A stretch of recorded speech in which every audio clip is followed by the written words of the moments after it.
فجر کی نماز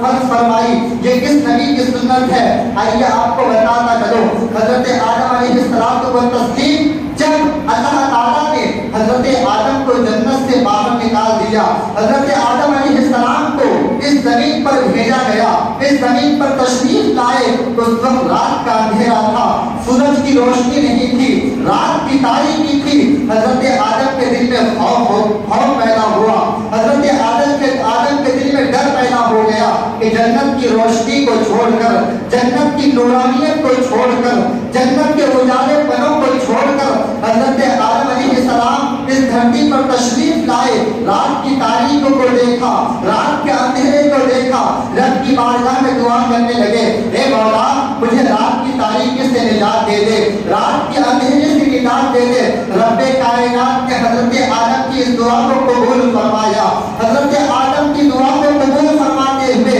رب کائنات نے حضرت آدم کو خوشخبری سنائی، اے میرے نیک بندے، اے میرے محبوب بندے، تیرا رب تیرے لیے سورج کو نکال دے گا، تیرے لیے دن کا اجالا لے کے آئے گا، دن کی روشنی پیدا کرے گا۔ رب کائنات حضرت آدم علیہ السلام کو جب اس خوشخبری سنائی، یہ خبر سننے کے بعد حضرت آدم علیہ السلام و تسلیم اپنے رب کے شکرانے کے طور پر، اپنے رب کی شکر گزاری کے لیے حضرت اللہ تعالیٰ کی بارگاہ میں 2 رکعت نماز کے لیے کھڑے ہو جاتے ہیں، اور وہ وقت صبح صادق کا وقت تھا، وہ وقت سورج نکلنے سے پہلے کا وقت تھا۔ حضرت آدم علیہ السلام و تسلیم نے ان 2 رکعت نماز کو ادا کر کے اپنے رب کا شکر ادا کیا، اور رب کائنات نے یہ بشارت دی میرے مصطفیٰ کو کہ میرے محبوب سنو، اگر کہ تیری کوئی امت، اگر کہ تیری کوئی امتی فجر کی نماز ادا کرے گا تو میں اسے آدم کی نماز کے برابر ثواب عطا فرماؤں گا۔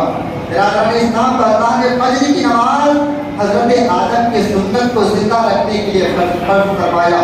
یہ فجر کی نماز ادا کرنا یہ حضرت آدم علیہ السلام و تسلیم کی سنت ہے، یہ حضرت آدم کی سنت ہے۔ تو اگر آپ فجر کی نماز پابندی سے پڑھیں گے تو اللہ تعالیٰ